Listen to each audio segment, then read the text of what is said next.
Education जिहड़ी है ना, एजुकेशन या सीखना या तालीम और तरबियत, बेसिकली ये दो तरीके ने, और अज नहीं शुरू तो ये दो ही तरीके ने। एक है फॉर्मल एजुकेशन जिन्होंने असीं कहने हैं रस्मी तालीम, एक है इनफॉर्मल एजुकेशन यानी गैर रस्मी तालीम।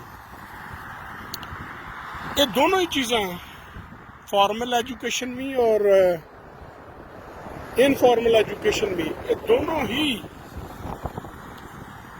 होण ते तां बंदा सोच सकता है कि बंदे की जिंदगी जिहड़ी है ना, एक पढ़े लिखे कामयाब इंसान की जिंदगी है।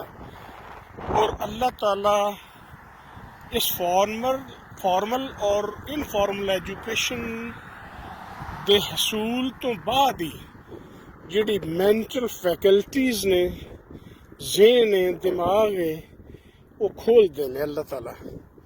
और यो ही चीज़ है कि जिहड़ी असी बचपन, जिस वक्त पैदाइश के वक्त बच्चे की सब तो पहली जिहड़ी दरसगाह है ना, वो माँ है। वो जदों अख खोलदा उस वक्त उसके सामने जिहड़ा मुशाहदा जिहड़ी शायद करदा ना, वो माँ है। इसदा मतलब है कि वो पहला अगर स्कूल है तो इनफॉर्मल एजुकेशन वो उत्थों शुरू होनी है कि जिहदा कुछ सिलेबस नहीं, लेकिन जो कुछ माँ कर दी है ਉਹਦੇ इर्द गिर्द जो कुछ हो रहा उस माहौल च, उस माहौल दे विच जो कुछ भी वो सीख रहा है ना, वो इनफॉर्मल एजुकेशन है। इसदा मतलब ये होया कि इनफॉर्मल एजुकेशन दे विच अगर इंसान नूं इंसानियत का दर्स दिता जाए तो वह बेहतर इंसान बन सकता है। हर इंसान उदा रवैया मुख्तलिफ है, उदा सोच का जाविया मुख्तलिफ है।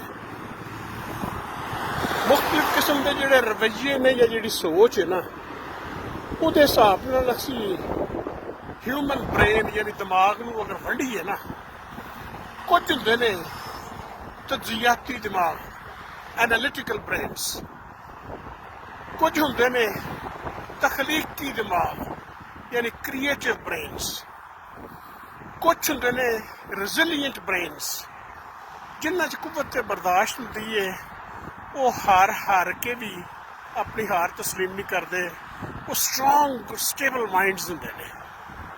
एक हुंदे ने स्कैप्टिकल ब्रेन्स यानी शक, शुबा, सस्पिशन, ऐ करांगा तो ऐ होएगा, जे ऐ कीता ते की होएगा।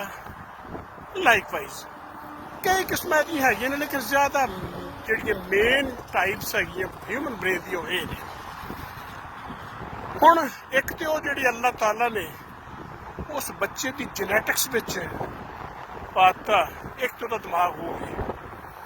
बाकी उस दिमाग नूं जिहड़ी ट्रेनिंग है ना, वो उस इनफॉर्मल एजुकेशन वो शुरू होनी है। अगर मिसाल के तौर पर तुसीं कहंदे हो तजियाती, वो दिमाग तजियाती दिमाग जिहड़ा है वो हुंदा है कि जिहड़ा किसी भी चीज़ का मुकम्मल आर्गूमेंट तलाश करता है कि आ है, क्यों है, किवें है।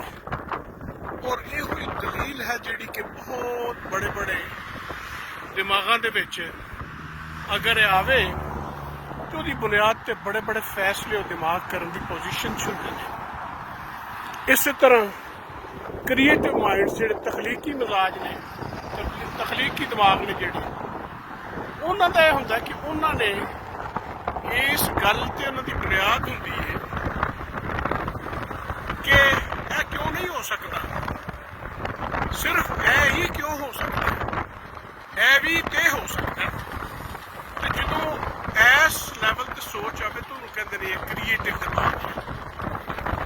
हुण ये मैंटल फैकल्टीज जिहड़ियां दिमाग के शोबे ने ना, सोचण दे, समझण दे, ਉਹ ਤੁਹਾਡੀ ਇਨਫੋਰਮਲ ਐਜੂਕੇਸ਼ਨ ਬਚਪਨ ਤੋਂ ਸ਼ੁਰੂ ਹੋ ਜਾਂਦੀ ਹੈ।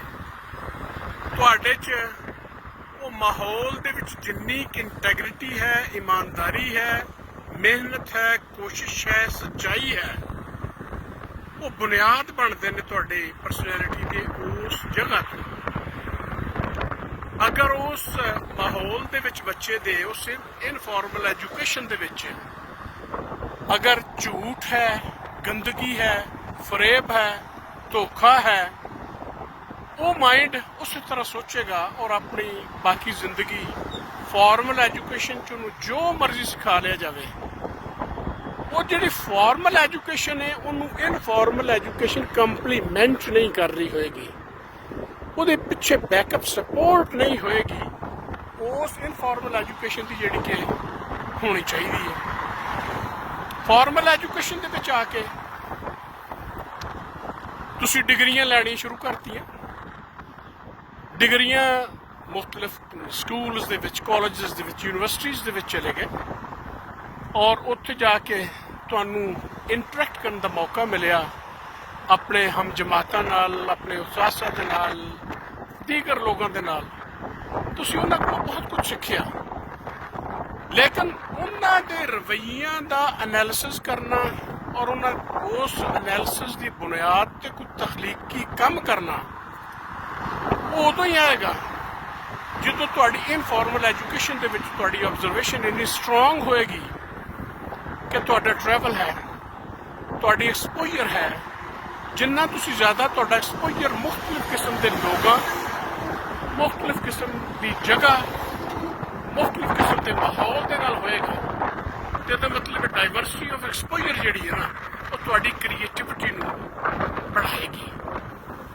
इस वास्ते ये बहुत ही इंपॉर्टेंट है कि जो असी फॉर्मल एजुकेशन लेने हैं ना, तो अपने इर्द गिर्द इनफॉर्मल जिहड़ा माहौल मौजूद है, जिहदे विच एक बचपन दे विच, लड़कपन दे विच, जवानी दे विच, अधेड़पन दे विच या बुढ़ापे दे विच जदों भी लर्निंग का मौका मिले ना, उन्हां चीज़ां नूं मुशाहदे की नज़र किया जाए।